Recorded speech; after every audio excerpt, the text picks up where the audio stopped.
कराची के इलाके मुआजगोड में पानी की मेन लाइन टूट गई। सेवरेज की लाइन डालने के चक्कर में पानी की मेन लाइन तोड़ दी और जो पानी अवाम को 3 महीने के बाद मिलना था, अब अवाम पानी से भी महरूम हो गई। अवाम का कहना है कि पानी 3 महीने के बाद आता था। वैसे तो पानी टैंकर वालों से बेचा जाता है और जिसके पास पैसे हैं वो ख़रीदता है, और जिसके पास नहीं हैं पैसे वो कहाँ जाए।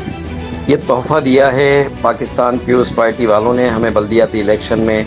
तो पूरे बहुत बड़े बड़े वादे किए जाते हैं, जीतने के बाद पता नहीं ये कहाँ गायब हो जाते हैं। और वाटर बोर्ड वालों से भी आवाम की गुजारिश है कि पानी की मेन लाइन टूटी हुई है और आवाम पानी ना होने की वजह से इंतहाई परेशानी का शिकार हैं। तो खुदारा ये जो पानी का मसला है इसको पहले हल करो। पानी हर इंसान की इंतहाई ज़रूरत है और कितने गैलन पानी रोज़ाना ज़ाय हो रहा है इस पर पूरी तवज्जो दी जाए।